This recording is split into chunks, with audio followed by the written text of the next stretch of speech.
This is Faith Family Cars Podcast. I'm Jerry. I'm Zach. Hit the key.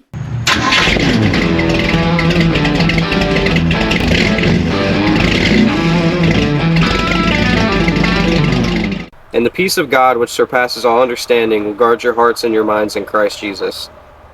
I can do all things through him who strengthens me. That was Philippians 4, 7, and 13. All right, guys, welcome back to Faith Family Cars Podcast. And as you can see, we've got a couple of guests with us today. We've got Jacob and Tim Davis from Sally's Speed Shop. Guys, it's great to have you on the podcast with us. Thanks for having us. I'm looking forward to it. So Good to be here. we are here at LS Fest, and so we've kind of got a different setup here today, as you can see.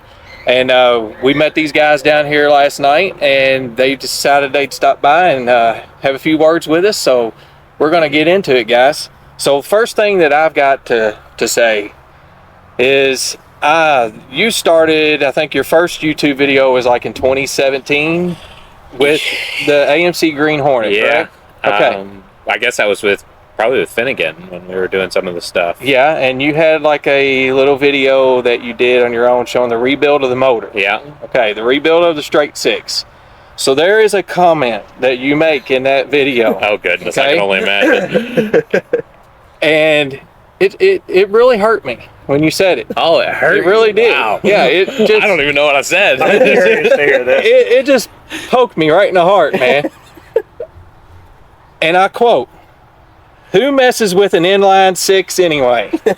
I mean, And so I'm like, okay, I'm an inline six guy. okay. And he's saying, who messes with an inline six? So it just stabbed me right in the heart.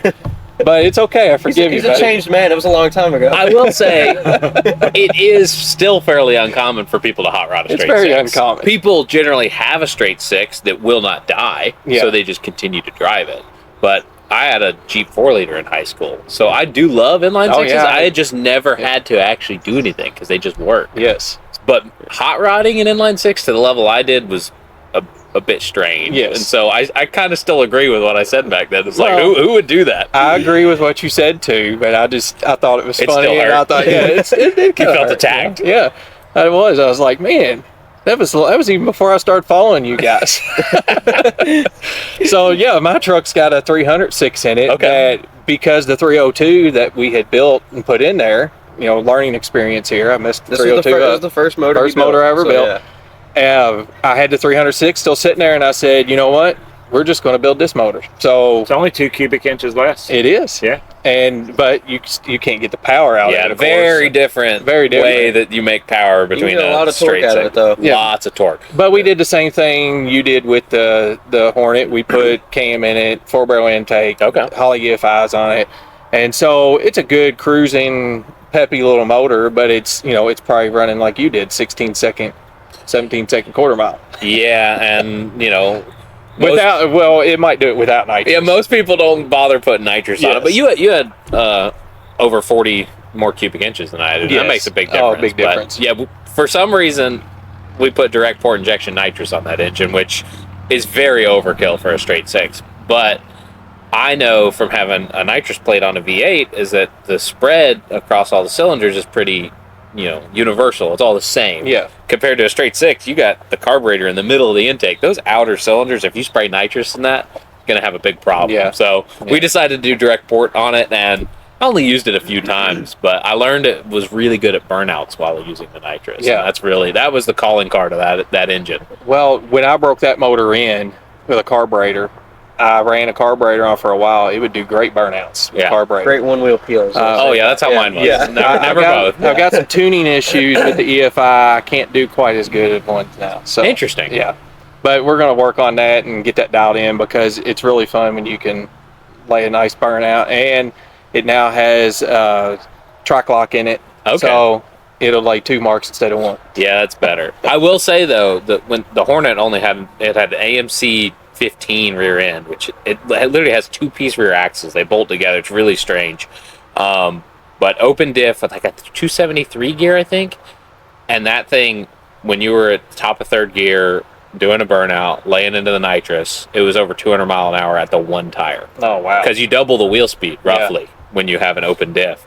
And what's really funny is that an open diff car with a straight six in 2017 won the Hot Rod Power Tour burnout contest. That's And insane. It was that car. That's crazy. Cool. It's like a 60-second burnout with like 12 hits of nitrous during it. And it was, Yeah, you hear Yeah. the engine speed going down. He hit the nitrous again, take it back up, get more power, and then let off, and it just That's like so funny. a bunch of hits with nitrous. So I love straight sixes. Yeah. I really do. Okay. As All much right. as much as it's not the common thing to do, Yeah. I really do love them. And you know, I like being different with some of the stuff. Yes. You know, obviously AMCs are different by themselves, but that turned out to be the best car that I think I've ever had. And it's sad that it's sitting broken in the yard. I finally did break it. Did but, you? So did you break the rear end? No, Okay. I threw a rod. I thought maybe you broke the rear end. No, the rear end somehow held in there though. Okay. But I All threw a that rod. nitrous is why you threw the rod. Well, I think I had a beefier valve train in it, and I was moving back from California to Georgia back in 2019, and I think the valve train finally had it after 60,000 miles. I road Yeah. tripped that car all over the country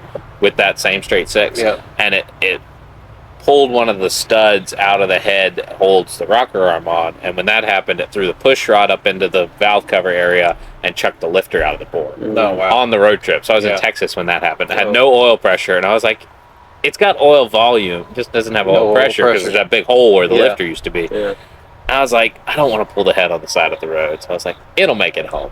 I drove it from Texas to Tennessee Oh, and wow. then threw a rod. Oh, So I drove You about still been a 700, long 700 ways. miles with no oil pressure. dang. Wow. So straight it has sixes some are oil tough. flow, Yeah. but Yeah. no pressure. Well, that truck had zero oil pressure whenever I pulled it to put the 302 in it. Yeah. And I had been driving it like that, just cruising around town for a long time. It probably would have went And a long time. Probably Yeah. would have, but you know, we just decided to put the 302 in, and then mistakes were made, and I learned from that. And so when I did the 300, I got it right. And I guess that motor's been in for 2 years now, and I've probably maybe 10,000 miles on it because we drive it everywhere. Yeah, well, That's awesome. it goes all over the place, and right now my car's down, so I drive it all the time. Yeah, he drives it all the time. They're supposed to be made to be driven. That's Yeah. what they're for. That's right. So. That's right. So talking about the Hornet, let's just kind of start at the beginning. Okay. How you guys got started?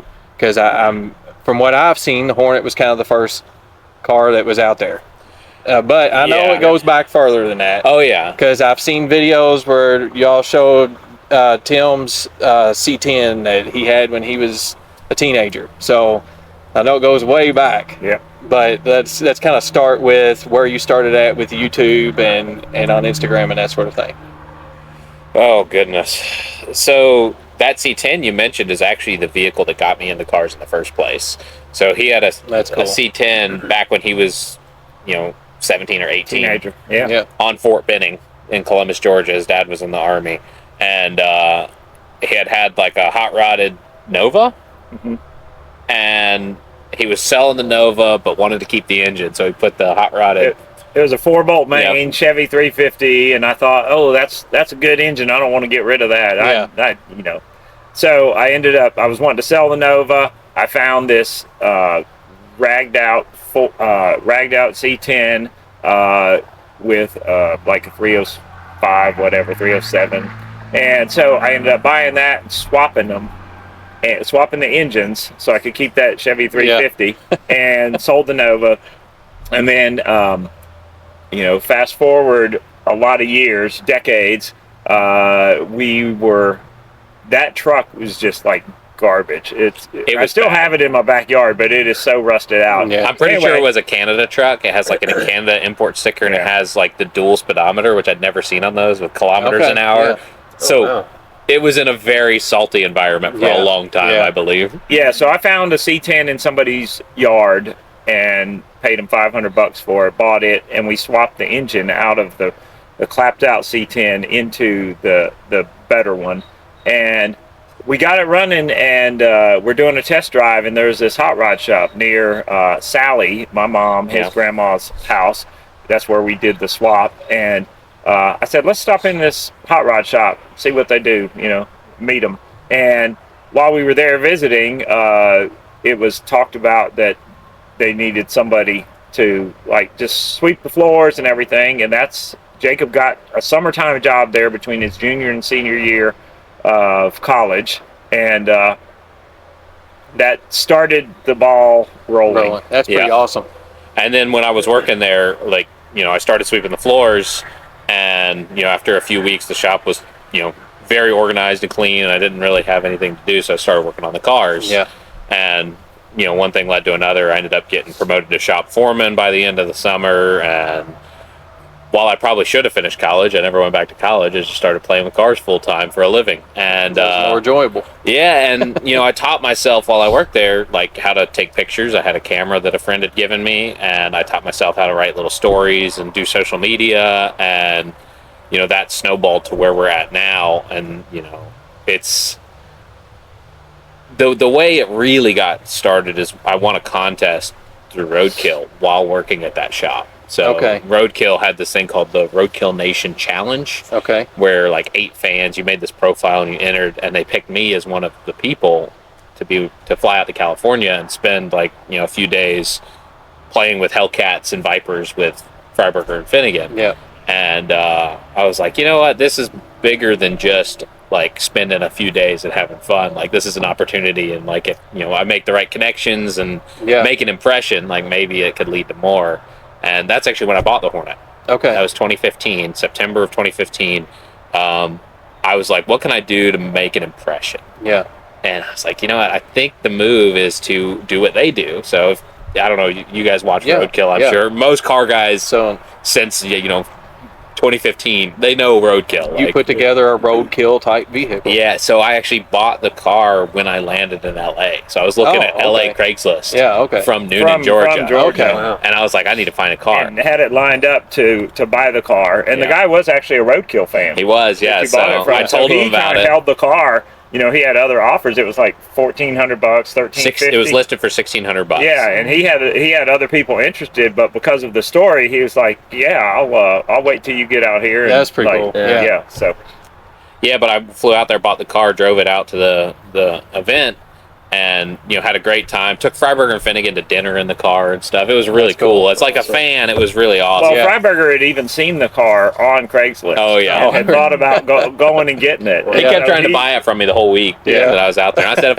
if I can break it in any way that I can't drive it home, like, I'll sell Yeah. it to you. Yeah. And so I beat the crap out of that car trying to get it to break, doing like autocross and all Yeah. kinds of stupid stuff. And but at the end of the week, I ended up leaving with both Freiberger and Finnegan's phone numbers because they wanted to know if I made it. And I left LA. The only issue that I did have is that the oil sending unit went bad. So I thought I lost Yeah. oil pressure about 100 miles into the trip.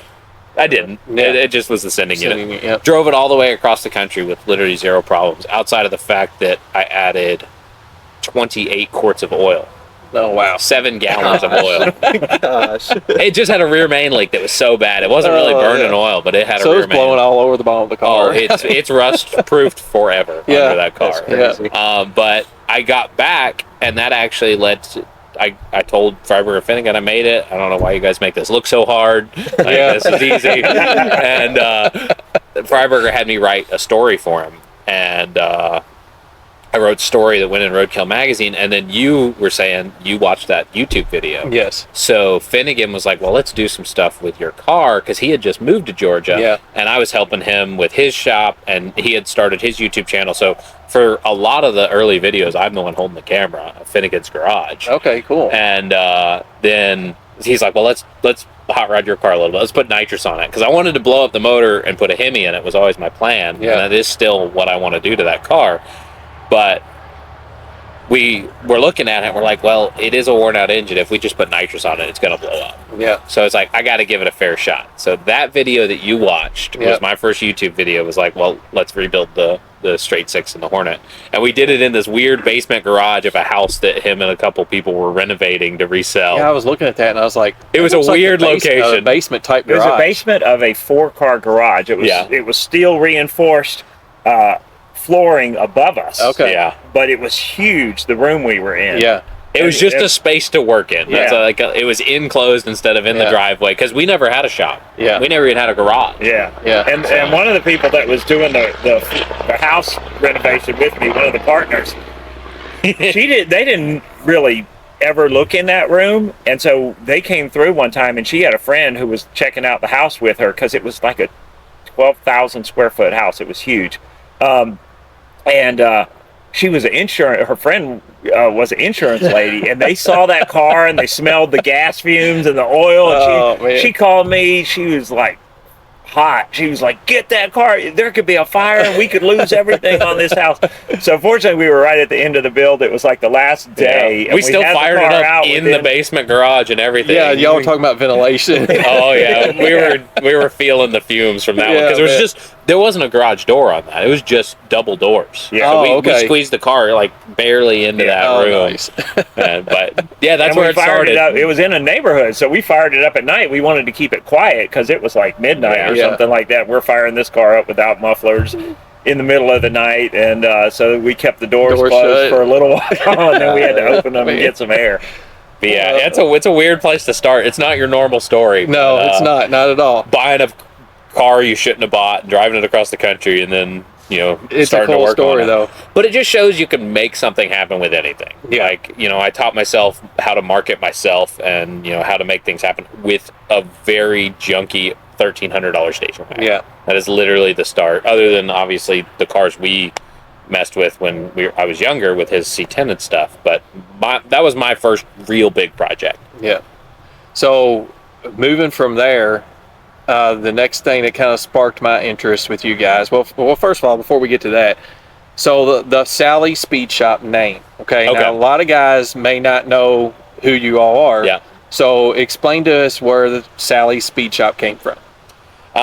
So when I was younger, I was saying we didn't have a garage, we just had a driveway, and the driveway was terrible that we worked on cars in. It's a little off kilter, it's on a slight hill, and the concrete's the roughest concrete I've ever experienced in my life. If you touch it, it'll make you bleed. It's weird. Yeah, coarse grit. Yeah, so it's like laying on gravel. oh, it's really not a pleasant experience.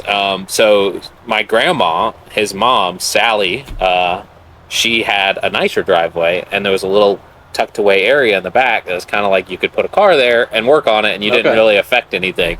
And so I would go steal that part of her driveway to work on cars, and sometimes I would even kick her Cadillac out of the garage and steal her garage to work on stuff. And so in high school, I started jokingly calling it Sally Speed Shop. And, I just like the alliteration and the story behind it. So it's literally named after my grandma, she's 90 years old now. Yeah. So she's gotten to watch it turn into a real shop. Yeah. And so when we started the shop back in 2020, I was like, well, that's the only name. Yeah. There is no other name for it. Like, it's Sally Speed Shop. Yeah, so now I knew it was named after your grandmother, but I did not know that story. So that's a pretty cool story. And she's rode in a few of the cars, hasn't she? Oh, yeah. Yeah, I've seen some videos where she's in the cars. And yeah, when we built the shop, I actually broke in the brand new concrete slab in my 67 El Camino. Just ripped a massive burnout with her. Literally, we're this far apart in the car, and I did a burnout that was so aggressive that I could not see her sit next to me inside the car from tire smoke. So the next thing we did, before moving into a lot of the automotive adventures that I was used to, was we decided we wanted to build a shop. And so that happened during COVID. And I had just moved back from working at Hot Rod in California, and I was like, well, we should really have a shop and have a space to work on cars. And so he had a piece of land that was a rental property years ago, and we decided, we're just going to put it here. And so we did everything ourselves over the course of a couple of years. We cleared the land, we graded it as much as we could before having somebody come in and do the final grade, and put up a 2,400 square foot Quonset shop and finished that in 2020. And for those who don't know what a Quonset hut is, it's the big steel arch. Yeah. It's like an exoskeleton. There's no inner structure. It is the structure. It's the cheapest per square foot building you can buy. I think. Pretty much. yeah. So whenever I remember seeing that when it was kind of like near completion, that's probably around the time I started following you guys. And the front door and the windows. So that's one thing that I thought was cool. The glass with the wood all around it. I thought when you pull up the drive to the front of this shop, it just looks really neat looking. It's really cool looking. Yeah, it's a really cool looking building, and I didn't want something that was just like plain, because I don't know if you've ever seen like a normal Quonset hut. It's just a big steel door essentially. Yes, yeah. A lot of You see a lot of them out in the country around out here. in the Midwest, you see a lot of Quonset. There's not a lot down south, but my brother's actually an architect. Okay. And so I was like, hey, I want this thing to look a little cool on the front end, and we're going to build our own walls so you can do whatever you want. Yeah. And I told him I want light, because I hate when you're in a shop and you can't tell what time it is, because you work and then you open the door and you're like, I had no idea it was dark outside. Yeah. So I wanted a lot of natural light. So And the only way for light on a Quonset hut, I mean, you can cut they do put windows on them, but you Yeah. don't really want to do that, so you got to get light in from the ends. Yeah. Because it's a big tube. Yeah. So we built that structure out of wood, and the big windows are just polycarbonate, so it's like a greenhouse. Yeah. We bought some sheets of polycarbonate because glass was so much more expensive. Yeah. And then found the big glass garage door. I always wanted a glass garage door. On Facebook Marketplace, they're left over from a Ford dealership, so you would appreciate that. Really cool. And I literally paid $50 for that garage door. Really? Yeah. Wow. And put it up, and the shop just looks super cool. And then we started filming YouTube videos there, and kind of trying to grow the Sally's brand and move forward. And that's when we started finding cars that needed work, and then, do roadkill style, go fix it, drive it home. The 57 became before the service truck? It was before the service truck. Yeah, I'm pretty sure. I don't think so. You've had the service truck about 3 years now. I finished it for Power Tour in 2022, and we got that car. That's maybe around the same We got time. that car literally in 2022 before Power Tour. I'm pretty sure. Okay. So yeah, it was before the service truck was done. I was working on the service truck. Well, tell us about the 57 then. The whole story behind that. That's So a he wild found story this, too. yeah. So the 57, I have a friend that has a 57. Rip lives in Tennessee, and I had rode in at one time with him and mentioned that I liked it. And so periodically he would find a 57 on Facebook Marketplace and send me the ad. And so he sent me the one we have now, and it was in Wichita, Kansas. It was LS swapped, but never finished. And the guy wanted cash. He didn't want any, he had bought it and was just flipping it, didn't want any paper trail. So he wanted cash. He didn't want a check. So, but I didn't want to send that much money to a stranger. Yeah, so I ended up finding not. a friend of a friend, and I really didn't know him. But I looked at his Facebook profile, seemed like a stand-up guy, has a construction company, and which could be sketchy. Some of those construction guys, but he was a good guy. I sent him a check. He cashed it, took it to the guy. I gave him some money for handling it all, and he drove it. He drove it home to his house, and We trailered it home. yeah, I guess he trailered We it did not home. drive And it. it sat for a couple months before we got everything together, all the parts and plan. And we flew to Wichita. He showed up at the airport, picked us up, and took us to his house. And we spent about 2 days getting it running, and then road tripped it 900 miles home to Georgia. Wow. Didn't have seat belts. Even the front seat was not. I think it was held in by one bolt. Yeah, So the we had to floor put was pretty rusted, so the seat literally felt like you were in a rocking chair. Yeah, it wasn't attached to So we the front. jammed a suitcase behind the seat to keep it from. When you hit the Yeah. gas, it would literally rock back. So Yeah, we had 2 suitcases that we had taken tools and parts out there in. Yeah. We jammed those behind the back seat or behind the front seat to keep it from falling back. No seat belts, sketchy brakes, and we road tripped it home. We had to stop in Memphis because it had brand new tires in Kansas. And by the time we drove 400 or 500 miles, they were wore out. something went wrong And with it them was though. drifting Like the all over. belt slipped or something, Yeah. and they just wore out in like no time. Yeah, it was drifting all over the place. It's still rough to drive, but it was really bad. So we ended up finding a set of tires and got those put on there and road tripped it the rest of the way home. It was And 1,000 miles, and we did a lot of Route 66 out there in the Yeah. Midwest. And then you all were attempting to go to Graceland. Graceland. Yeah. we went, but then they want to charge you like $1 million to Yeah. get in to see some stuff. It was Yeah. like 70 or 80, or maybe it was 100. I It was don't know. a crazy number. It was crazy expensive. And Yeah, we didn't really have So we time. took some pictures with his jets out front. Yeah, and I then saw left. that. But y'all had a cool experience. Oh, yeah. And to me, the father-son experience on trips like that it's just something you'll never have again, and it's cool to be able to do those. Yeah, that's one of my favorite parts probably of doing the shop and all the stuff we've done and the adventures. Like, I don't even enjoy making YouTube videos. Yeah. But I enjoy the trips, and you almost need the video to justify the trip. 'Cause Yeah. It's like, well, maybe we'll make some money off of it. Yeah. But I've very much so have enjoyed all the trips with him, as much as we butt heads sometimes working on projects. It's been sometimes, yeah. Oh yeah, I mean, I get everybody out, knows. but sometimes there's some heated moments. That's the way it But you know, goes. hey, that's the way it goes That in is the life. way it goes. You shouldn't burn your relationships just because every now and then you might want to kill each other. That's exactly right. And then fast forward to now with the 57, we a couple weeks ago started working on it because it had issues. It sat in our shop for 2 years and never really took the time to finish it up.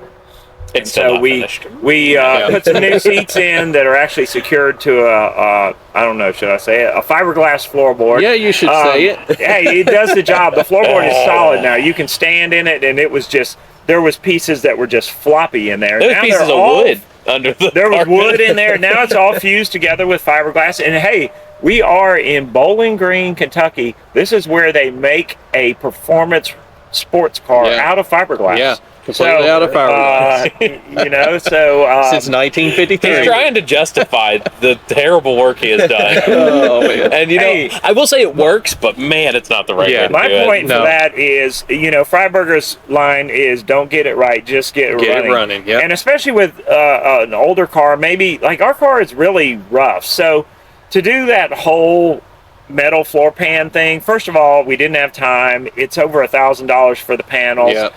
You got to weld them in. A lot of people don't own welders. I don't know how to weld. Jacob could have done it, but I got it together in short order with a lot less money. And so sometimes that's about it. That's what it's about, doing with what you have, you know, based on your economics or the car you have or whatever. So you just got to roll with things sometimes. It's not always just like textbook, this is the proper way. You just like get it running. And that is hot rod to me. That's hot rod. And we're driving a 57 today. As long as you aren't like how cool is that? a complete and total danger to everybody around. You can be a little bit of danger, but you know, not complete danger. But I do like flying a little bit by the seat of my pants. Like the Mustang we recently did, my goal was to see how cheap and how easy we could get that thing running.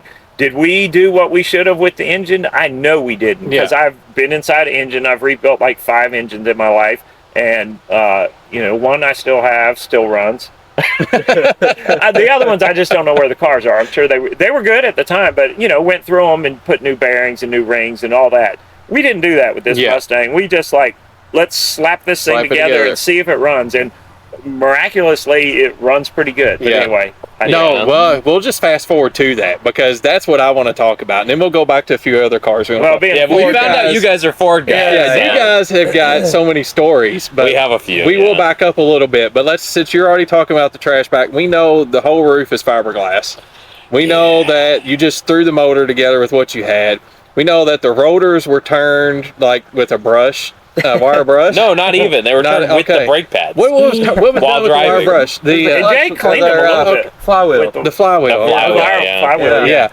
So, but a lot of our listeners don't know, of course, because if they don't follow you or watch your YouTube, they don't know what you did with this car. But you basically bought 3 cars for $500. Four cars. Yeah. And this 3 Mustangs and a Granada. Okay. Bought a 65 fastback, a 66 fastback, a 68 coupe, and a 76 Granada for $500 out of somebody's yard. And this was like 3 years ago, a little over 3 years ago. That's insane. It was a really good deal, but it sounds like a much better deal until you see the cars. Then you're like, oh, it makes a little more sense now. I just know from a guy that I used to deal with in parts a lot. He's gotten out of the business now, but he was big into the first generation Mustangs. Okay, he had a spot in his salvage yard that was wooded, and he had a clearing, and he just had all kinds of first generation Mustangs sitting there rotting away. You know, I mean, they were like people in the ground at that point. They were people would buy the VIN plate numbers from him. Oh yeah, and that's all they wanted. And they would come, and he would detach the doghouse and like sell them the doghouse, and then the rest of the VIN plate numbers with it. Yeah, that's what we need to do with the 66. He actually pay for everything. Yeah, he actually had guys coming from Tennessee and Georgia and driving up there to buy VIN plate numbers from him. And these cars were too far gone to ever restore. Yeah. And it was when he was telling me that, I'm like, man, that is crazy. He's making no telling what. I think he was selling them for $400 or $500. And off of each one of these, and he's closing his junkyard down, and that's why he did it. He kept them out there until he decided to close his junkyard down, and he started selling all these VIN plate numbers. And it's like, man, he is making a ton just off those numbers, so guys Smart. can build the car that they want with, probably Auto Metal Direct or Yeah. somebody. Some Well, of you their can parts. literally build Camaros and Mustangs from scratch. Yes. Like, Yeah. there's so many And parts out Mopars, there for yeah. those. Well, yeah, Mopar's gotten there now, but literally for a long time, you could rebuild out of a catalog a Camaro or a Mustang. Yeah. Whatever you wanted. Wow. And you But got obviously that you need number. the VIN. Yeah, you got that VIN So- number, and you can license it and register it, and it's on the road. Yeah. And so tell us about the trash bag. So I ended up dragging those 4 cars home. It sat in our yard for 3 years, and we, I've been wanting to do more, and so we actually have started. Last year at a car show in Sonoya, Georgia, where they filmed The Walking Dead, they were doing a car show. We showed up with our Javelin, and in where we were doing the registration, they had a 289 sitting on a stand.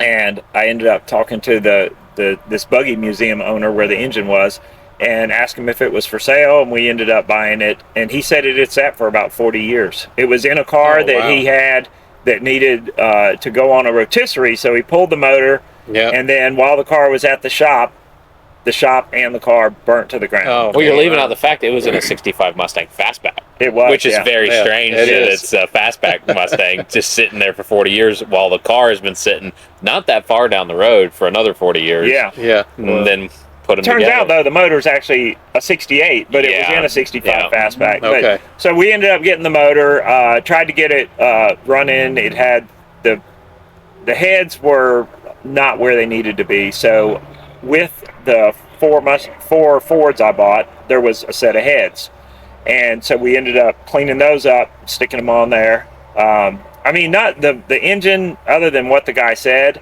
He said it had ran, and the heads that we ended up putting on there, we didn't really know anything whether any of this was going to work. I made it very clear to him it probably wasn't going to work Oh, yeah. because he Yeah. was doing Yeah. it all very wrong, and I was doing my best to help it along and do the things that needed to be done. Yeah.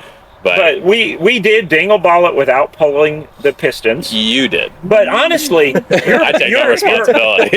your power is up at the top, right? yes. So where you want your crosshatch is up Is at the top. He can can't justify get, anything. Yeah, You can't get the dingle ball all the way to the bottom, but that's at the end of your power Yeah. stroke. Most of the compression is the power is up there at the top, Yeah. the first half of the stroke. So I mean, there is some justification. At least I get it. and I didn't want to tear it all apart. We were just trying to see how cheap and how easy we could put this car Yeah. together. Was it risky? Was I maybe just throwing away money? Yeah. Did it turn out that way? No. I mean, isn't ended that up what we with do it. with cars anyway? We Yeah, just like- throw yeah, money down the exactly. drain. I mean, a lot of Yeah. times cars That are, is the hobby. it's But like I fun. tried this and that didn't work, so then I tried this. That's fixing a car, diagnosing it. You're throwing parts at things Yes. sometimes. Yeah. Well, fast forward, so we ended up getting the motor running, and it runs pretty good. It sounds really It good. does sound Yeah. good. we That's some bought- random cobbled together exhaust that I had Yeah. laying literally outside Yeah. for 2 Yeah. years. But did you all put like a 2-chamber muffler on it? It's just a Flowmaster 40 series. Yeah, so it's a 2-chamber all it 40 is, series. yeah. And is it Sanderson? Sanders? Sanders headers. They're just Yeah. block hugger So headers. to me, the 40 series on a small block Ford is like the best sound ever. Yeah, I love And that so muffler. I love that muffler Yeah. on anything. When I hear it fire up and you're all shot on your videos and stuff, I'm like, oh my goodness, that sounds so good. Yeah. Well, I mean, a Flowmaster on a 289, any small block Yeah, any Ford, small the block Ford, Flowmaster is they what you got to just- do. they It, sound just, good. it has a specific sound that gives a small block Ford. I love it. Well, we just Yeah. happen to have those laying in the dirt outside, so that's why they ended up Yeah. on the We car. got a few That- laying around yeah, too. we did. The headers we bought from a buddy that lives about 3 miles from us for like $70. The ignition system, he had that too. He's a Ford guy mainly, Yeah. and so he had these parts he was just wanting to get rid of. So we got a lot of the stuff just 50 cents on the dollar or less. Bought a used transmission off Facebook Marketplace. I had to cobble it had together the issues with shifter. the shifter, so Yeah. bought another transmission off Facebook Marketplace just for the shifter, but we didn't really know at the time, so we're just buying parts. And Well, I don't didn't know realize what he I'm had doing. bought like a mid 70s like truck overdrive, like a 4-speed overdrive transmission. Like, so it's like fourth is overdrive and reverse is on its Yeah. own separate Yeah. thing. And they really don't make a shift. They do make a shifter, but we were trying to make it to Power Tour, and I was like, well, I'll make this shifter work. Yeah. And it is cobbled together, but Yeah. it literally goes first, second, third, and then fourth. I don't So know. instead of your standard it's a U pattern, not an H. Yeah, it goes first, second, and then back to third, and then up to fourth. And then reverse, I made a own separate lever that works. We're on reverse. the cutting edge. Yeah. Everybody's going to be doing It is a hack together Mustang. I think his goal was to have the worst running fastback. I mean, it didn't what he start kind of out came to that me way, with. but it kind of like, I was like, this is going to be like the worst Mustang And I think fastback on he's the pulled road. it off. It's Well, pretty I think terrible. I think it makes it really cool though, because I like I said, we talked a little bit yesterday about the switch box. Oh my god! Can you talk about the switch box? So I had love looked it so much. and I had actually ordered a painless box, and I love painless stuff. But that car is not worthy. I didn't Painless feel worthy, like yeah. just to get it on the road. It's definitely not I just painless. Exactly. Painful. But we do have painless stuff on our cars, and we like their product. They're made in the USA. So I could have ordered a switch box from China off of eBay or whatever. But I'm like, and I don't hate the Chinese people, but I don't like their government and like supporting it. So I know Home Depot, the switches and the switch boxes they sell are made in the USA. So I'm an electronics tech, so I calculated whether the amperage would be okay for the switches, and I ended up buying a 4-gang home switch box and just some single gang switches that you would use on your house, and that's what he actually drilled holes into the dash, and I was like, should we do that? But the dash is just rusted out on the bottom because the car sat without a windshield. So I mean, this car is hammered, so it's like. So we spent like $10 for that switch box. And I will say, wiring it up is actually really convenient and nice. Like anybody who's done any home wiring, you know how simple it is. Oh, yeah. Like automotive wiring can get pretty complicated with different things, but just having that switch panel, I was like, as much as I hate how hack it is, I'm like, I appreciate how simple and easy it was, and how cheap it was. I mean, 10 wires. Well, we have a fuse panel on the firewall too, so it's fused. There's a painless panel down underneath. Yeah, so but it's just a fuse panel. Well, right. Any project that he takes on and he uses the word "we did it right" or "good enough," do not trust it. Well, the switch box is my favorite part of the whole car. I love it. I love how cobbled together it is. It's so fun. Well, when I saw it, I just looked at the video and I was like, what is he doing? That's what I ask myself quite often on any of the projects he's a part of. Like my projects, I do pretty, I do it right. Yeah, he does good. His projects, it is the most hacked together. Like how cheap, how easy can I do it? How quick can I do it? Not what is the right way to do this? And I've learned that as I've gotten older and learned more and more. Yeah, every project I've ever worked on him with, no matter if it's a house, a car, or like. I have noticed now, looking back, I'm like, it was always just cobbled together, and it works. Houses, I have remodeled houses, and they had to be inspected before they were sold. Okay, well, certain things have to be inspected. There's safety things you do on houses. That, I just look back and I'm like, man, he has always just made it work however he felt like. Yeah, and, MacGyver, man. Yeah. Well, you know, it is about the budget build for us. I mean, in our garage. For a lot of people, it is. Yeah. A lot of Americans, especially in today's economy. Yes, but there are some things that you need to do without going to Home Depot. Yeah, he doesn't go to the auto parts store all that often. He generally is like, let me go to Home Depot and get all the parts I need to fix you know, this I car. do go to Home Depot or to Lowe's to get certain things because it's like I can go there and pay a lot less money than I can at the auto parts store for the exact same thing. Yeah, it's maybe not made for a car, but it still works. Oh yeah, you know. So, but budget building to me is all about getting it on the road and driving it. Yeah, and you know, you're trying to do it as cheap as you can because you just want to be involved in the hobby.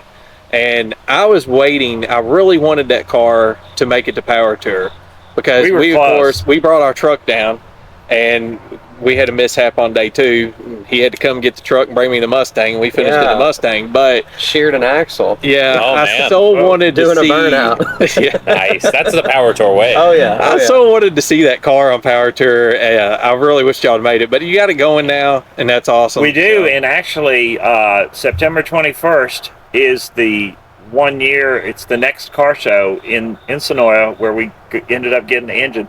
So 1 year later, after buying the engine, we are taking the car to that car show in a couple weeks. That's taking awesome. it back to where it started out. a year ago. That's pretty That, good. that's cool. I'm Yeah. personally glad we didn't take it on Power Tour because that car would have been misery on Power It Tour. probably would have. It would have been It terrible. probably would have. But it had this weird issue where it seemed like it had a cracked block or a cracked head or something, or a really blown head gasket. But I was like, I just did the head gasket, so I know they're good. But it ended up being that from sitting all those years in that museum, dirt daubers and rust had like formed in the water jackets. Oh, wow. Yeah. And so anytime you'd fire it up, all the water would flow out of the block into the top of the radiator and plug the core. Yeah. And I then- think our heater hoses, we didn't have them Oh, he had routed them right flipped because we didn't have backwards, a motor to look at to say this Yeah. needs to route this Yeah. way. So they weren't running The right direction. The water the right direction. Yeah, it wasn't bleeding off the air had like to it needed. rearrange those, and then there was a couple different things, and we ended up we thought we had maybe a cracked block or cracked heads, and it ended up just being a few different things that we fixed, and Yeah. so that motor is good, and that car is really fun to drive. It I got is, a couple yeah. more things to do. We're actually buying some bumpers and some valences on the way home tomorrow. Yeah, we got to jam them in the In 57 somewhere. Huntsville, Alabama. We're putting some Ford parts into the 57 on the way home, and we're gonna, because it doesn't really look right without the bumpers and the valences on Yeah, there. no. So even though it looks It's really, really- wrong, it Yeah. doesn't look right. That's our first big Ford project too. We've kind of been Chevy and weirdly enough AMC over the years, but grew up with Chevys and now that's our first real big Ford we've taken. But you all it's a do a little cool- bit of everything. Yeah. I think it's a cool project to take on as the first big Ford thing, though, because it's like so interesting. It's with it- iconic. yeah, with it kind of We being. got a Mustang Fastback. Yeah, Yeah. that's an iconic Yeah. car. I mean, that's a Yeah. sought after vehicle in the Yeah. Ford world. Yeah. You know, I mean, And I there's didn't not a lot. realize that they were as sought after as they are. Yes. Oh, it's amazing I how did expensive okay. they are. Did okay Yeah. on that. Well, with You the can fact find- that y'all got like what 3 of them or 2 of them. Yeah, 2 fastbacks. Yeah, for the price y'all did altogether. I mean, just finding that. I mean, Ford lovers would be Yeah, like, Because man, that's you you can just don't find anything. you can like find that. the coupes all day long. Yeah. Yeah. Yeah, You cannot find fastbacks. Nope, Yeah. not at all. No, it was a God thing. I'll go Oh, with yeah. that. Oh yeah. Or I don't know, a curse. I'm not sure. Yeah. Well, it's turned out good, and Yeah. it sparked a lot of interest, I think, from a lot of people. And but looking back, we're going to backtrack just a little bit. The shop truck and Okay. the shop truck. So 2 years ago, yeah, I guess it was 2 years ago. We were on Power Tour. The first year, me and my son had been, and we're walking into Bristol, and here comes the shop truck passing by us, and we're videoing it as you're leaving out. We're headed in, and to me, the shop truck is cool because it is a vehicle that you use to help people with. Yeah. And whenever I saw that's what you were doing, I was like, man, I really want to meet this guy. And it never worked out. I never saw you on Power Tour anywhere until that moment. And it was like, man, just never came together. But tell us about the shop truck and how you got involved in doing that. So I've been doing Power Tour since 2015 was the first one I ever went to, and I've been at least on some level to everyone since. And I'm a big fan of completing road trips no matter what you run into and having all your parts and tools with you. So like I do a lot of adventures. Yeah, me too. I don't know about that. But I almost take it as like a personal challenge, like doing any road trip, and Power Tour is one of those big Yeah. challenges. And so it's like having everything you need to keep your car running. And you can have a small toolkit and be able to do a lot with it. But I always got frustrated when I had everything to fix my car if something went wrong, but I could never help all the people. somebody, Because that's one of the cool things about Power Tour. Any of these big car events you go to, like, even like Drag Week and Sick Week and that, everybody's helping everybody who breaks down on the side of the road. So I was always pulling over when I was in, the Hornet or my El Camino or whatever we were driving. And I'd just be like, man, I don't have that part. I don't have that tool. And I was like, man, I just need to build something to do this. And so he found a couple square body C10s from the same guy he got the Ford parts from, weirdly enough, for the trash bag. And he had to get them out of his yard because the county was on him because he had a bunch of unregistered vehicles in his yard. And so he bought that red square body and a blue square body for $1,500 combined. And the red truck ran. So I was looking at like, what can I do with these trucks? And it's a C20. Yeah, and it's a C20, so 8 lug, 3/4 ton. And I was like, I'd really like to build something to be able to help people. Because I've learned that that's what I enjoy just more than just about anything is if I can show up and help somebody, on the side of the road that's stuck, they're not going to be able to finish their trip. Like you guys, you broke your axle. Obviously, I wouldn't have an axle in the truck. But if I can pull up and help somebody who's like doesn't know how they're going to get their vehicle home, they think their vacation's ruined. Like that's a big moment. Yeah. And so I partnered with a bunch of the companies I work with, so Holley and QA1 and Autometal Direct and Painless Wiring and DEI. All these companies are like, well, yeah, we want to support that because that's a great idea. Yeah, it's a great idea. On Power Tour. And so he found the service box in Sonoya, right down the road from where he found the engine, weirdly enough, in a guy's backyard.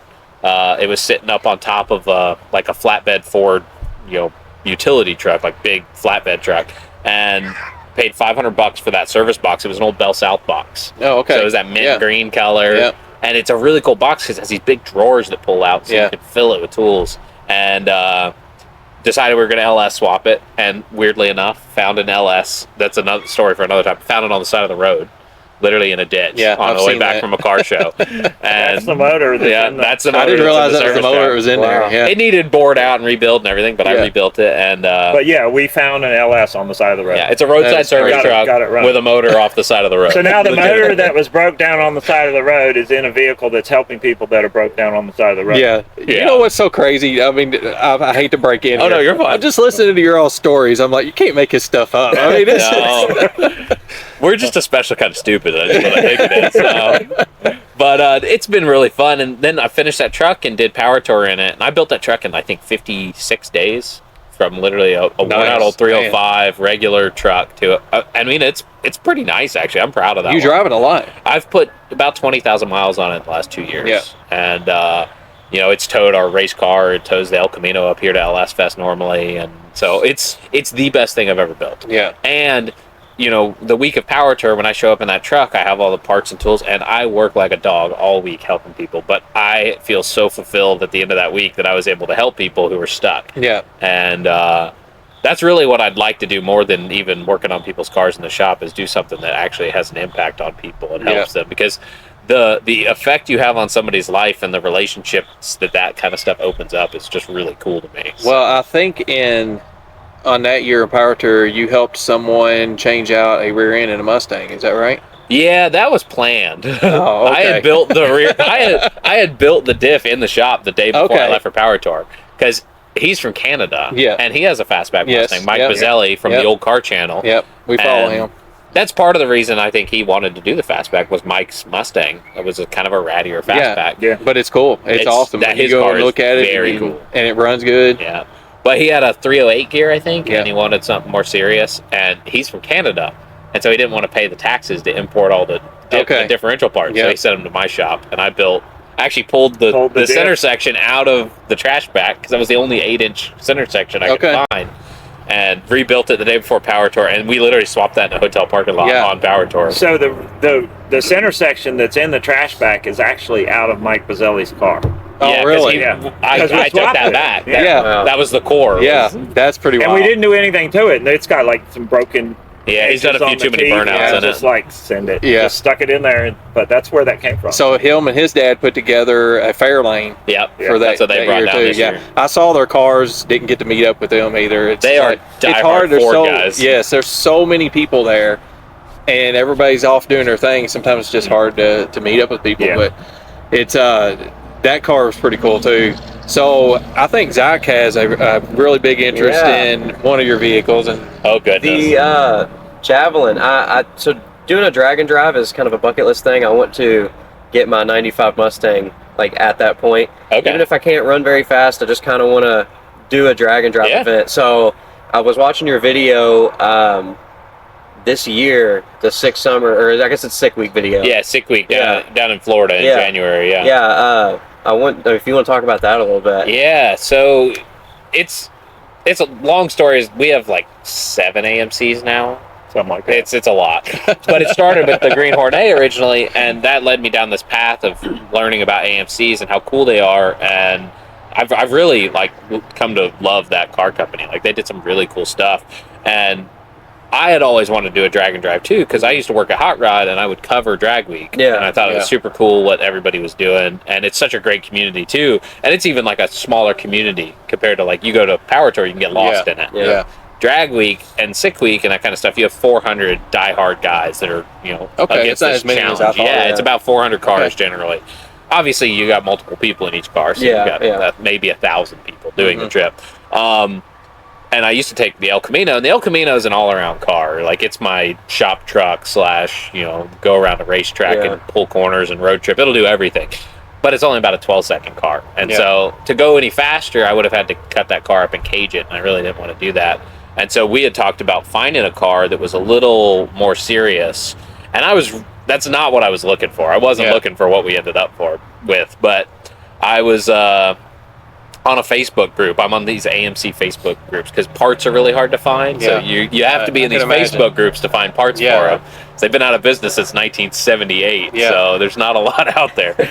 But I found a post with that car in it, and I'm looking at it. I'm like, man, that's a really cool looking car. And I'm reading more about it, and it's full tube chassis. It's got an engine in it. It's got a transmission in it.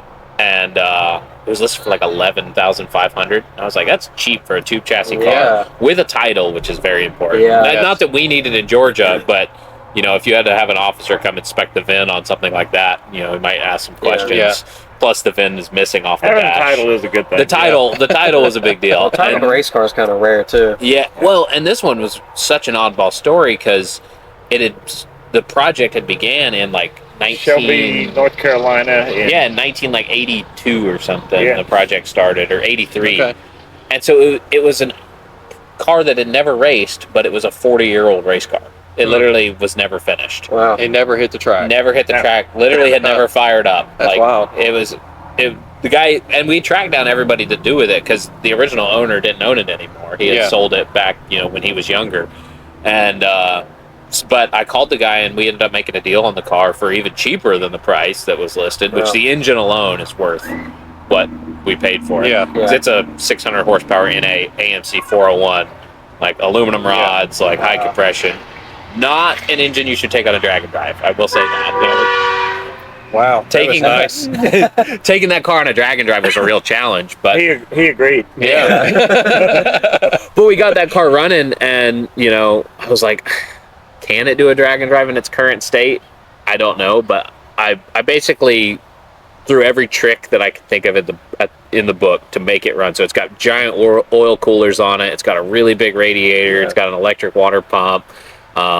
It's running Trans-cooler. Yeah, a big giant trans-cooler in the rear, because that's the biggest enemy on drag and drive is keeping something cool. But the car, we took it out there, and other than on day one, we had done some testing on the track. The first time we took it out, it ran like a 10.8 and then a 10.6. It's probably on a perfect run got a 9 in it, but so I turned up the trans brake hit just a little bit, and it ripped the rear end out of it on day one. Literally ripped the 4-link off the rear end, Ripped the welds off the destroyed the axle drive housing. shaft. Golly. And luckily, there was a drive shaft shop local. They were able to make a drive shaft same day. We welded it up in the pits with my buddy David Wakesman. He's from Noonan. He does drag and drives with me.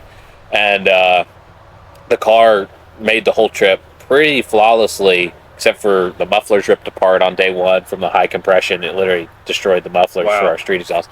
He was dying from carbon monoxide poisoning, so he bowed out in the middle of the week. Midweek. I needed to get back home and go to work anyway. It was either that or quit my job, and I thought maybe I should keep it a little longer. Yeah, I didn't know this at the time. So I ended up bailing, and he finished the week without me. But that car was making me sick. There was fumes, but I was going through something anyway. I don't know what. If you follow me on social media, you'll see every time we're on a road trip, he's asleep in the passenger seat. Every time. This time I This was trip was asleep. no I thought he was just This sleeping. time I was asleep due to carbon Then I realized monoxide. I think he's actually unconscious. Like he's not asleep. So I actually put him in somebody else's car, which is weird because he was dying. I was fine, no headache or anything. So I don't know if That's he's crazy. just a wimp or what it is. But yeah, that Javelin's just a super crazy story, and for it to go out and complete its drag and drive on that aluminum rod motor with a half-filled block is wild. And it won fastest AMC, which it was only one of 2 AMCs though. The other one was the inline 6 that we beat. I really like the colorway of the car. I think it looks really cool. It's like the old Trans Am cars. They did that. A lot of the drag cars. And that's like a nod to that, but they're different colors. So it's a lighter blue, and the whole car is metallic. You can't really see a lot of the metallic in the red and the white, but it's somebody's take on that. The guy we bought the car from, Tony Mancusi, he painted that back in 1996, I think, and it's literally the same paint job. And it's not perfect, but it's pretty decent for a race car. I mean, it looks good. So the car started out being built in Shelby, North Carolina, and the guy who built it actually went on to work for Hendrick building chassis. Yeah, Really? And he still works on cars up in Knoxville, Tennessee, John Dover. That's cool. But then the owner that had the car built, he sold it in 1990 because the life got in the way. And then the guy who we bought it from, took it to Wisconsin, and it sat in a garage for 30 years, and he painted it that red, white, and blue. He put disc brakes on the front, and he bought an engine and transmission, but it was just sitting in there. We didn't realize till we got it back to Georgia that it wasn't even bolted in. It was just sitting on the mounts. Oh, wow. But it didn't matter. It wasn't going to fall out. But the fact that it was built and sat for 40 years unfinished in various stages.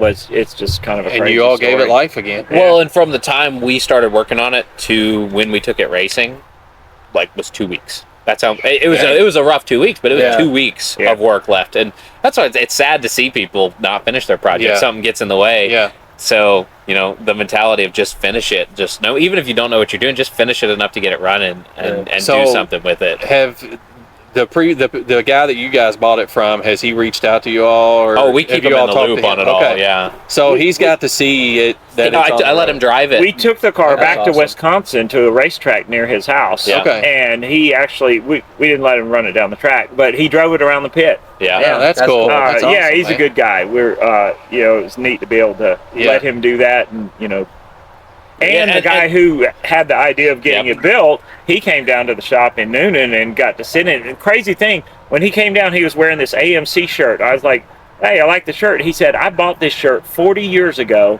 when I decided to build this car. He said, when I get the car finished, I'm going to wear it.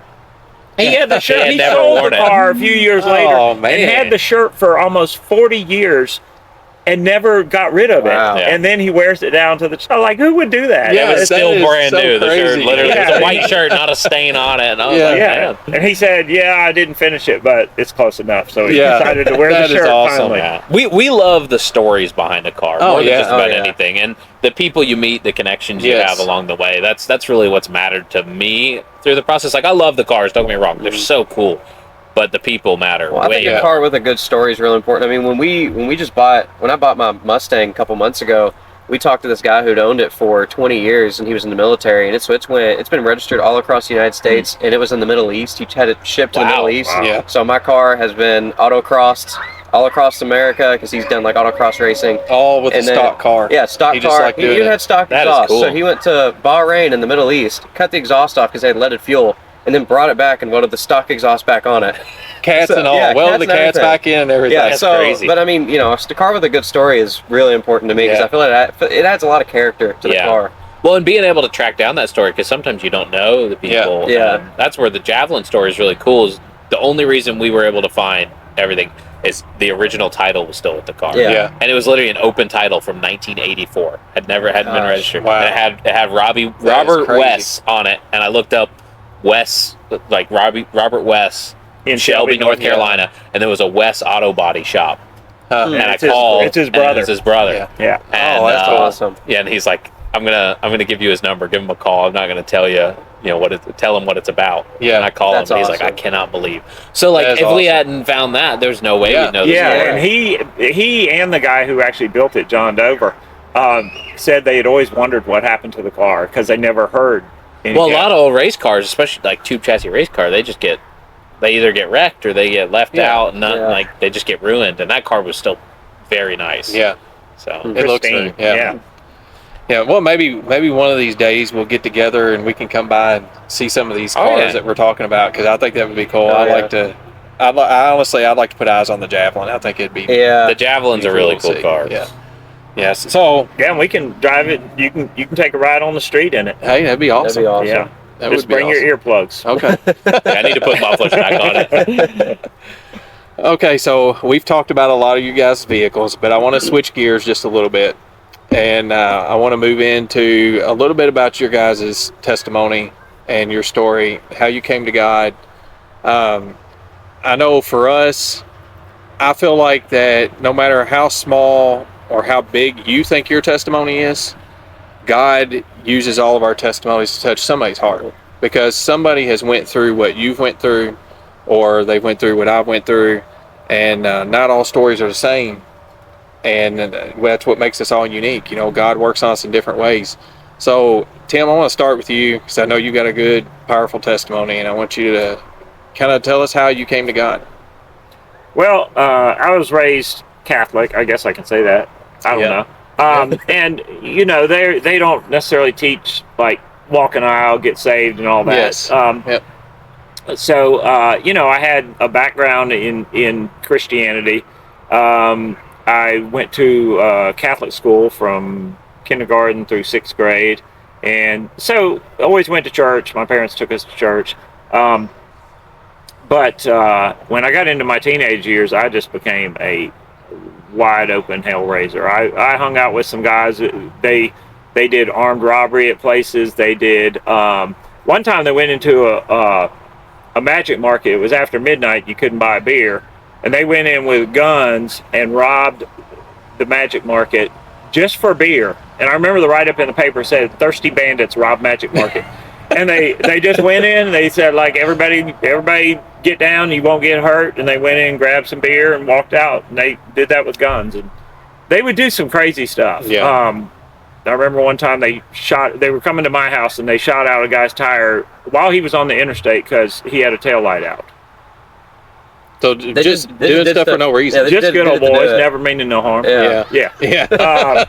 I mean, they did some crazy stuff, and one of them went back to jail for grand theft auto, and he'd already been in jail. And I could talk about that for an hour. He's got some stories. Yeah.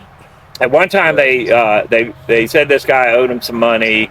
They ended up roughing him up, beating him up pretty bad, and they were talking about killing the guy, and I'm like, time for me to go, boys. Yeah. And I ended up I was a little bit of a part of it, got simple assault for that because I hit the guy a couple times, but they were like I said, they were talking about killing the guy, and I'm like, anyway, I went to jail for 3 days while they were extraditing the main guy because he was a truck driver. He was out of state, and that was a turning point. 3 days in jail in Harris County, Georgia. When I got out, I was like, time to find a new set of friends. Yeah. And so I quit hanging around those guys totally. That was a big turning point. So when I was 20 years old, I read this book by Hal Lindsey called The Late Great Planet Earth, and it talked about Bible prophecy and how all this stuff seemed to be coming true. In the Bible prophecy stuff seemed to be coming true, and I was always kind of a skeptic. I had a reverence for the Bible, you know, but certainly wasn't living it. Yeah. And I thought, you know, if all this Bible prophecy stuff seems to be coming true, and it is, because I've been kind of a student of Bible prophecy since then, and I see it just more and more every day, how it's lining up perfectly.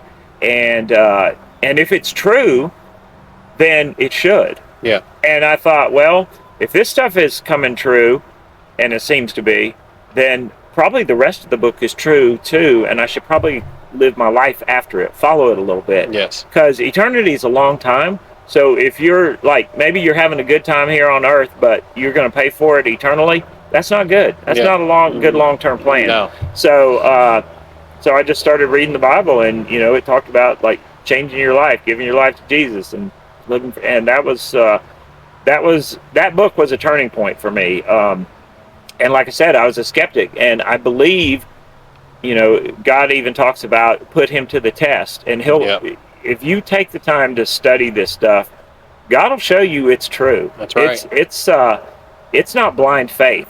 Evolution, atheism, that is blind faith. Yes. You're putting your trust in nothing. The facts go against it. Yeah. So I'd much rather go with the facts that are in the Bible, because the more I study it, the more I know it to be true. It's true philosophically, it's true archaeologically, it's true prophetically, it's true in real life application. You apply the rules in the Bible to your life is going to be better. Yes. Because like I was just watching, there was a guy in Noonan who was just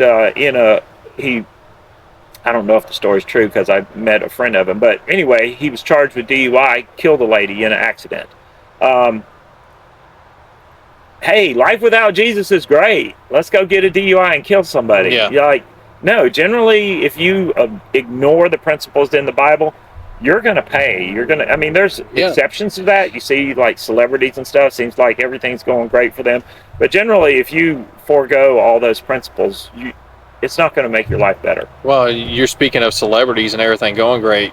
We don't know what goes on behind the closed doors. Right. Yeah. You know, and that battle and that struggle with God is always there. If you're living in a life of sin, there's always going to be questions in your mind about God, if God is real. And my father-in-law always says, because he's witnessed this, he always says a atheist will always call on God on their deathbed. Mm-hmm.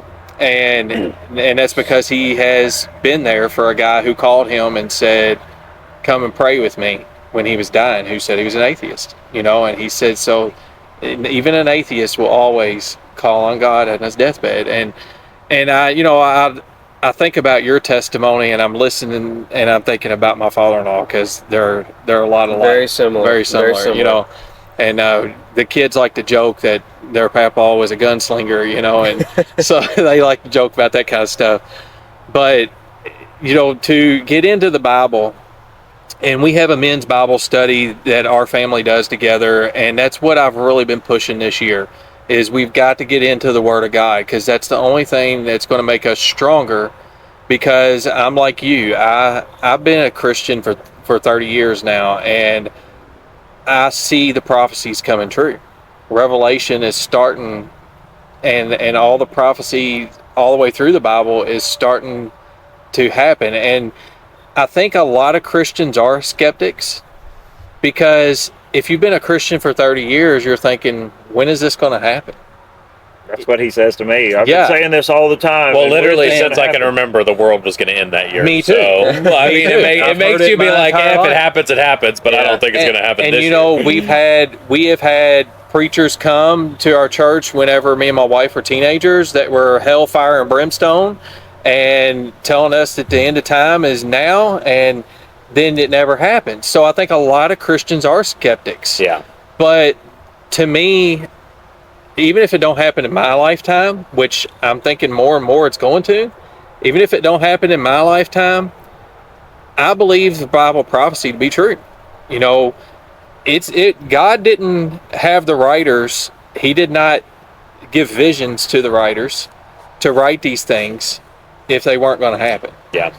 And so whether we feel like we can believe it or not, we better believe it, because it's going to happen without a doubt. The evidence supports, like he's talking archaeologically and stuff. If you look at the Bible, I mean, it's written by how many different people over how many different thousands of years, and there are no direct contradictions throughout the entire they're all book. saying the same thing. I can't write 2 pages without, like, if I'm trying to write some story, come up with something, I'm going to mess it up in 2 pages. So just that alone proves a lot of the truth. And like these cities that they say, you know, oh, there wasn't a city there, and they'll dig it up and they'll find that there was that exact thing. The Bible will say there was a certain people or whatever, and all the archaeologists, this proves the Bible's not true. And then, you know, fast forward a few years, and they find that particular group of people. And so if all the old stuff is true, why wouldn't the stuff about the future be true? Why wouldn't the Gospels and the New Testament, Paul's teachings, and John writing Revelation, why wouldn't all that be true too?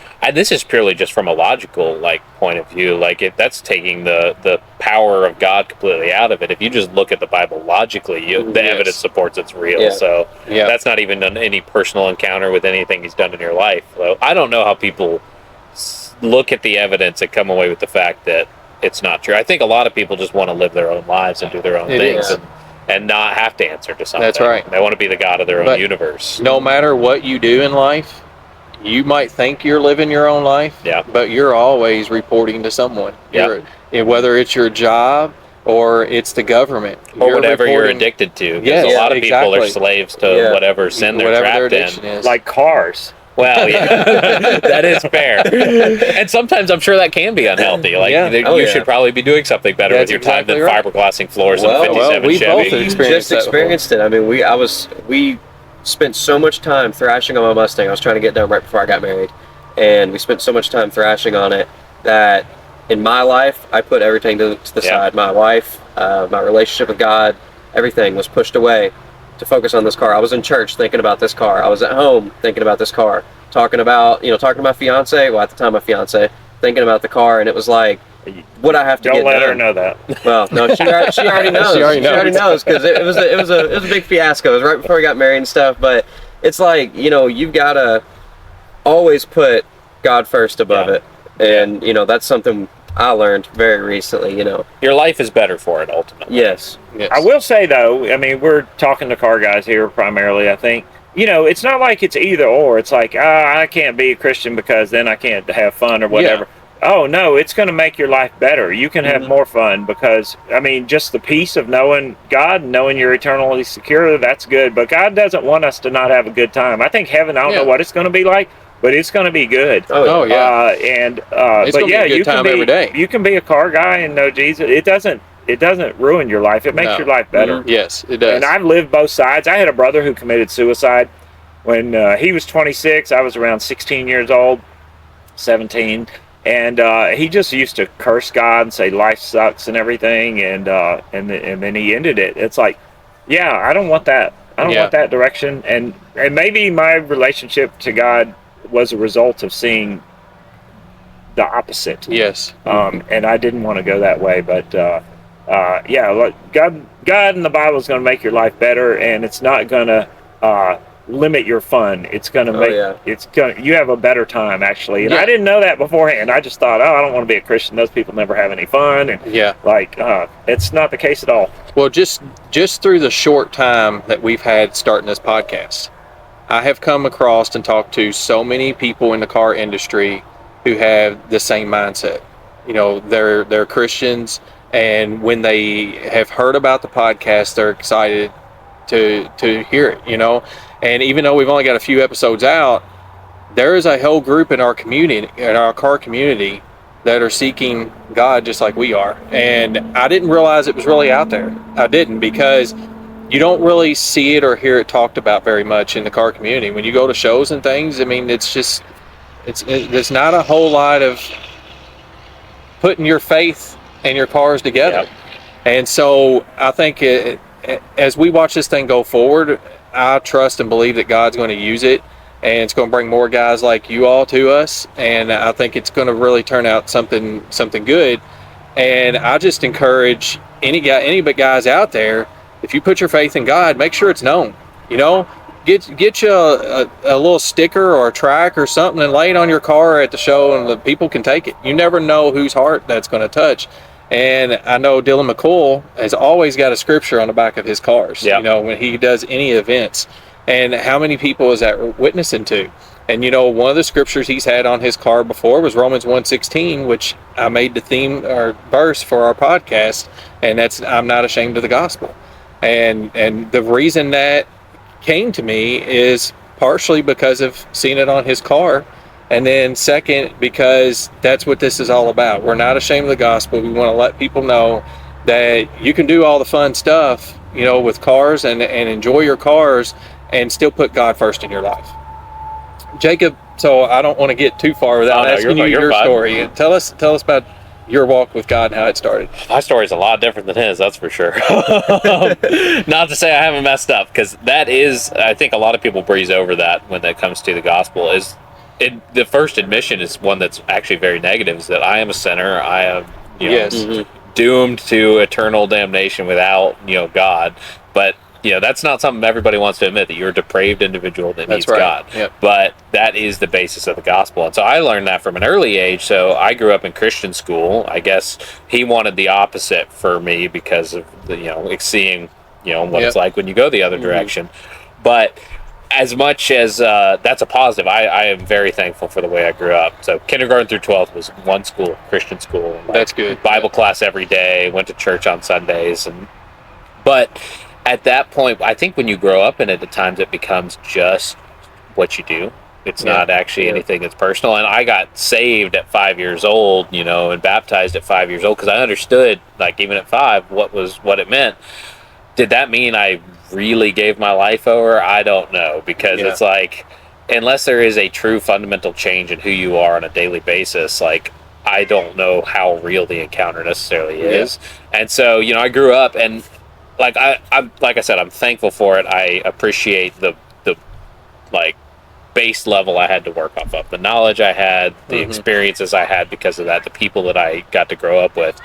But in a way, it's almost your parents' faith, and you're almost it's like any ideology you have until you're an adult out on your own, I think is greatly influenced by your parents' views, your political views, your religious views, social views, all of it. And you're not going to make it to heaven on your parents' faith. You're not. No, and you're almost borderline brainwashed if it's like you're indoctrinated with it. And I'm not saying that's a bad thing. I totally understand that. Like, no matter what you're doing with your kids as a parent, like, you are indoctrinating them. That is raising a kid.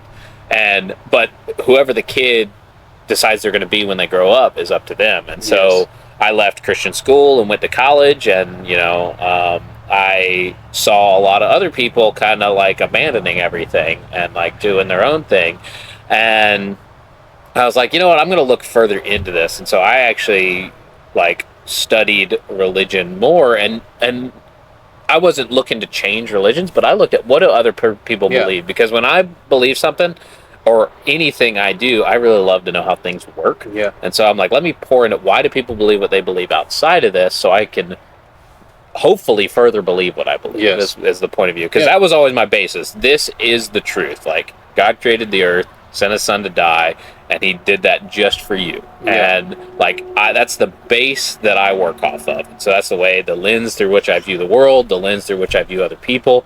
And I was like, let me make sure that this is not just something I was taught. Like, let me learn it for myself. So I looked into all this different stuff, and I'm like, the more you come back to it, it is the truth. Like, you going back to, like, you can just look at creation and how something works.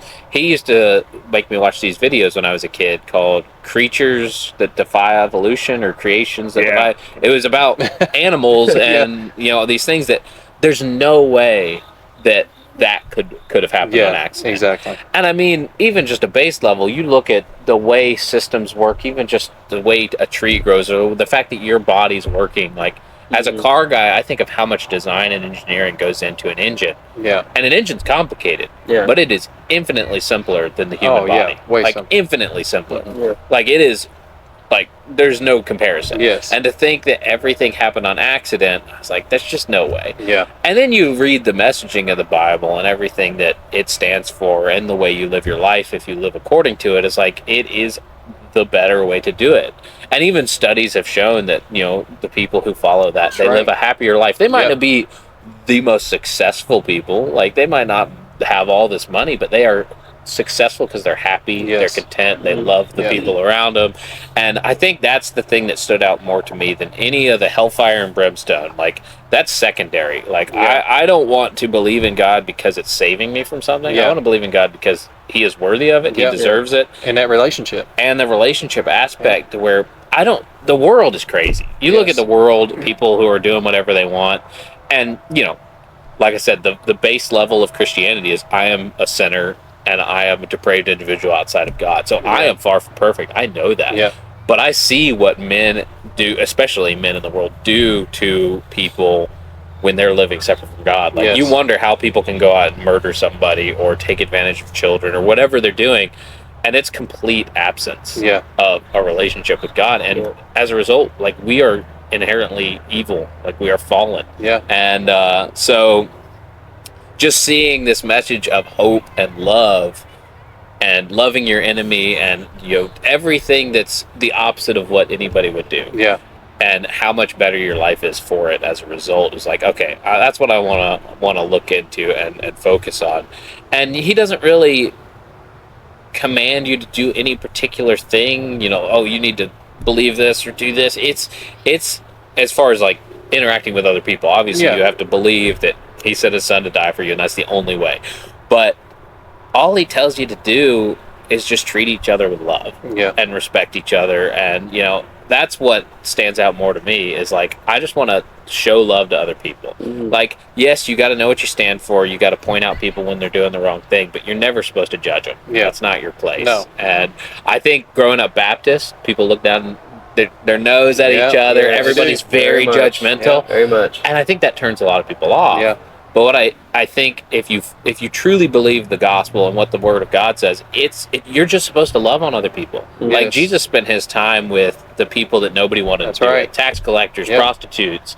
Like, people look down on those people and judge them for their life. I never want to judge anybody. I just want to help people. Yeah. And so, like, you're talking about the service truck. Like, I want to use cars to be able to have a positive impact on somebody's life, even if I don't actually talk about God with them. Yeah. If I went out of my way to do something that somebody wouldn't do, they're gonna wonder, like, why did that guy do that? Yeah. Like, that's They're going just to notice weird. you have Yeah. something that they don't have. Yeah. Yes. Yeah. And that- I'm a big believer in living out your testimony. Yes. Yes, Yeah. you should have the conversation, when the time is right, but yeah. you don't always have to be shoving stuff down. Yes. people's That's right. You throats. don't, you don't 100% have agree. to approach them with that attitude of, I've got to give them the Word of God Yeah. right here, right now, Every time and I just see kind them. of force it down their throat every Yeah. time you see them.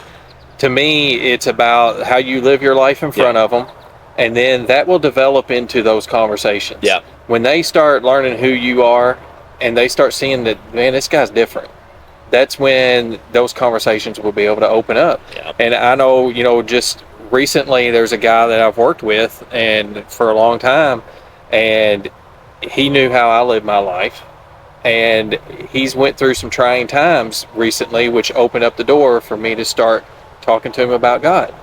And it has actually been really good, and no, he hasn't came to Christ yet, but there's going to be more opportunities for me to continue to witness to him. And those, like you're saying, living your life out in front of somebody, it will eventually open those doors, for the normal guy, who maybe is soft-spoken and doesn't share a lot, with people. Those doors will be open for that kind of guy. And I just thank God that you guys live your faith out. And here's the thing: when I started following you all, I didn't follow you because I knew you were Christians. I followed you because I liked what you did. And then the more I watched you guys, I realized they're different. So just like you're talking about, I realized you guys were different.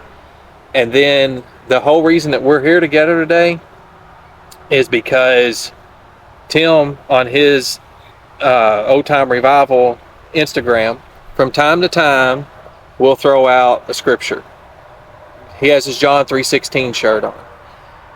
Well, throwing out the scripture spoke to me one day. You were working on the trash back, if I'm not mistaken. And it may have not been the trash back. You were working on something, no, but it was back in... I'm sure it was some garbage. Well, it was back in the very beginning of June. And actually, it was before that. I need to move back. It was a little bit before that. You had thrown a scripture out there.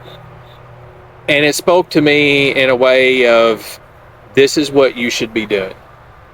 And on my Instagram, JP5 Garage, I always kept it car related. And that's it. Never spoken my faith on there at all. But seeing you do that sparked in me, you need to let these guys know who you are. You need to be giving scripture. You need to be posting out. I had been posting a scripture on Sundays for past 2 years, but I have never just did a video and talked about my faith or scripture or anything. That influenced me to do that. And then right at that same time, God is telling me that I feel led to do this podcast because of that influence on my life and how God used you through not even knowing that would happen. God used you to influence me, which has turned into something even bigger, which is this podcast. And I am not one that's going to sit in front of a camera and talk to guys that I don't know, Yeah. but I feel like I've known you guys for a long time now, just in our conversations over the last month, Tim. And it's just amazing to me to watch how God used the scriptures you were posting to make this. And I And thank cars God too. And cars. That's the coolest part Yes. to me, is that he puts a passion in you for a reason. Yes. And it's your responsibility to use that for a good purpose. Yes. Like, to meet people, to have an influence on people, to love on people. Yes. And ultimately, That's exactly right. we should do a better job, and I should probably do a better job of sharing the gospel with those people, not, It's- just hoping they pick up on it. Hey, and to love on people is hard too. As It's guys, not easy, it's yeah. hard to love on people. I mean, I struggle with that, and my boys will tell you, I'm not always been the most empathetic and loving, caring person. but And I'm just like you. I'm find trying to myself- be better at that. Yeah, I find it's myself tough. doing it all the time. just It's being really very- easy to just like retreat back into yourself Yeah. and Yes. go with the things that are comfortable. But I don't think we're supposed to be comfortable because we're not supposed to be like the world. That's and exactly We're supposed right. to stand Yeah. out, and I just I really want to use cars to do that on a deeper level and Yes. do more than what I'm doing now. And I think church is just a community.